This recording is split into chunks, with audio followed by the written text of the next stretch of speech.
pengacara yang ditunjuk oleh keluarga FS ini kan akhirnya mengundurkan diri.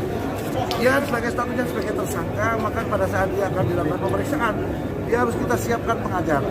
Nah, pengacara yang baru datang ini tiba-tiba seolah-olah dia yang bekerja, sampaikan informasi kepada publik, kan nggak fair itu. Aku nggak pernah menduga. Aku kalau iya, kalau enggak. Ngapain aku duga-duga? Iya, ada tekanan. Ya Pak kabar sih begitu, nggak berani kan?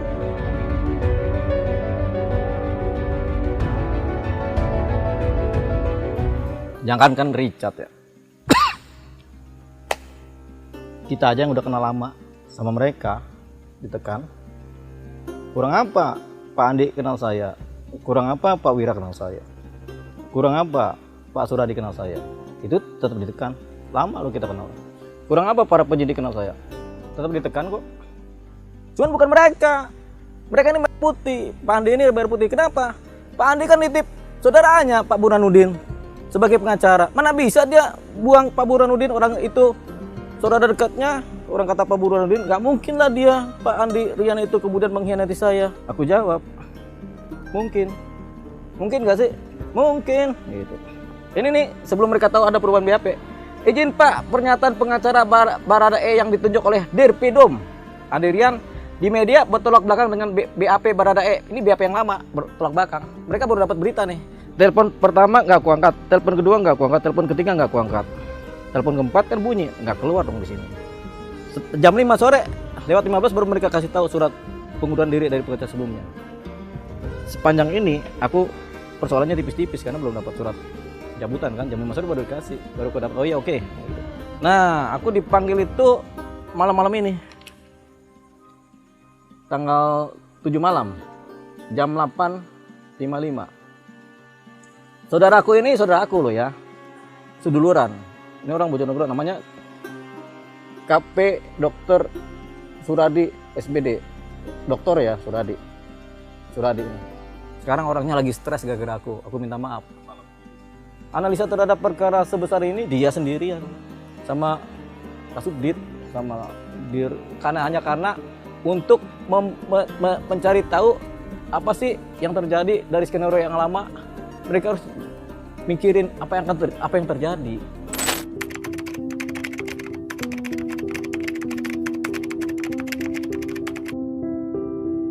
Mungkin Pak Andi juga ketakutan dong, namanya dia cuma Dir. Ya aku paham, Pak Andi akhirnya nggak berani ngobrol sama aku, udah nggak enak. Apalagi dia ngobrol sama saudaranya Pak Burhanuddin, yang nggak enak juga. Pak Wira juga ngumpet, nggak enak. Bingung mereka. Tapi mereka ngambil keputusan pada waktu itu. Ketika ada perintah ini di malam hari, ketika Pak Suradi datang ke Pak Dir, kan aku sama Pak Burhanuddin kan di dalam ruangan itu, berdua bertiga kan. Akhirnya bicara dulu karena mereka udah nggak enak kan, ada tekanan. Mereka sini dapat tekanan loh. Pak Andi Rian, direktur, dapat tekanan dari atas. Direkturnya dapat tekanan. Pak Wira dapat tekanan juga dari atas. Termasuk Kanit. Ini Kanit nih, Pak Suradi. Kenapa dia berani kirim-kirim WA kemari? Coba kalau bukan orang bersahabat lama, bersaudara atau kita orang lama, nggak mungkin kan dia WA rahasia negara ini. Bukan rahasia negara juga sih, rahasia orang per orang. Ya kan? Coba, ini kan kayak aku sama dia. Setelah ada ini, aku dipanggil saudaraku merapat di sini. Di jam ini aku ditelepon. 7:30 tuh aku ditelepon suruh ngadep.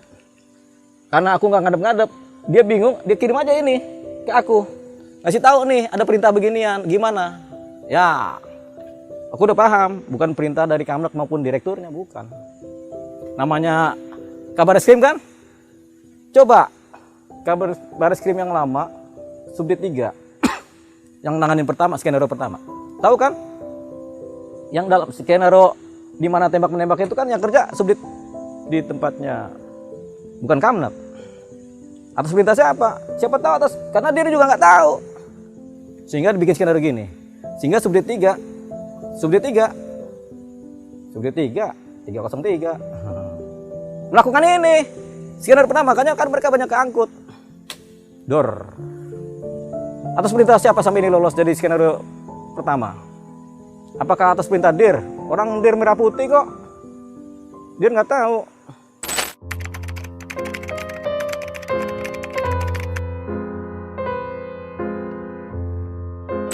Mana pernah aku datang ke Bareskrim?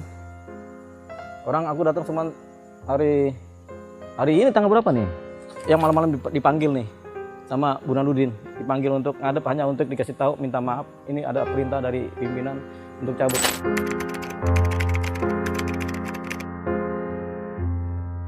Akhirnya gini, ketika aku ingat, ketika udah rapat antara Pak Dir, aku kan begini, ketika perintah ini datang dari Pak Suradi, permintaan dari Pak Suradi, aku bilang, Pak Suradi kan dokter, masa lupa sih undang-undang apa advokat sama undang polisi beda, nggak boleh saling intervensi, nggak boleh saling merintah. Kan kepolisian di wilayah sipil, sipil kan.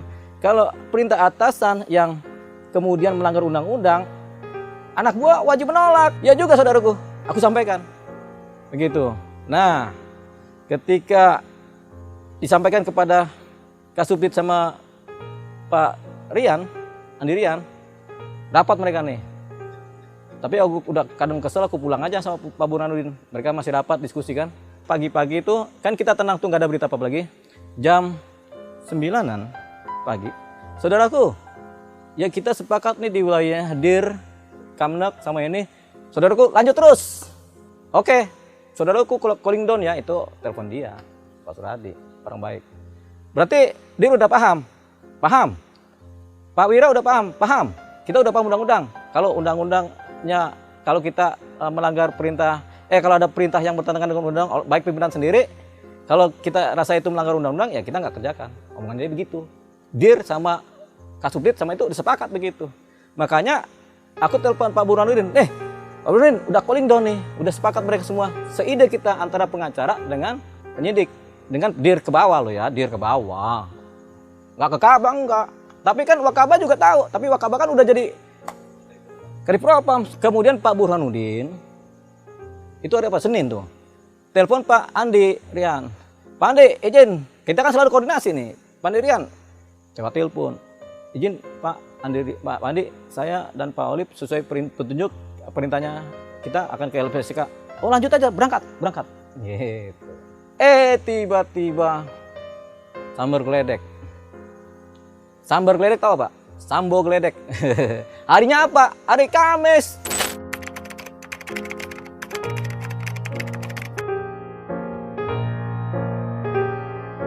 Semua itu kan lewat WA. Karena aku begini, aku nggak bisa terimanya ketika aku mendapatkan surat itu lewat WA. Akhirnya aku akan jadikan barang bukti, WA itulah menjadi barang bukti. Nggak apa-apa, surat begini aku anggap asli ya. Maksudnya isinya aku anggap adalah surat pencabutan kuasa. Betul nggak sih? Oh iya. Tapi untungnya setiap surat pencabutan kuasa atau pencabutan kuasa sepihak itu harus ada alasan.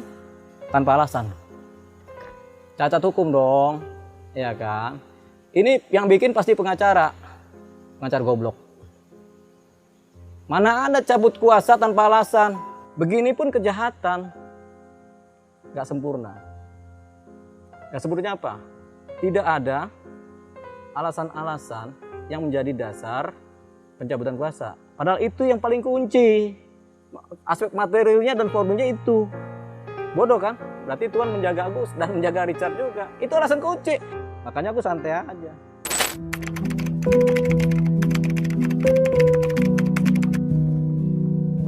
Bolehlah nanti namanya satu saksi bukan saksi. Bolehlah nanti si Richard diputar-putar pikirannya sehingga dia nanti bilang oh nggak ada, karena dikatakan oh saya nggak ada perjanjian dengan Pak Olive.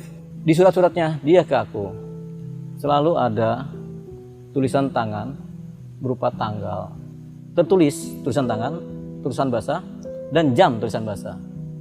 Entah surat dia bela sungkawa, entah surat kuasa dia, kan ada dua dia aku kan. Satu surat kuasa pertama, surat kuasa kedua itu yang baru Pak. Itu udah jelas kok. Sementara surat pencabutan kuasa dia nggak ada itu.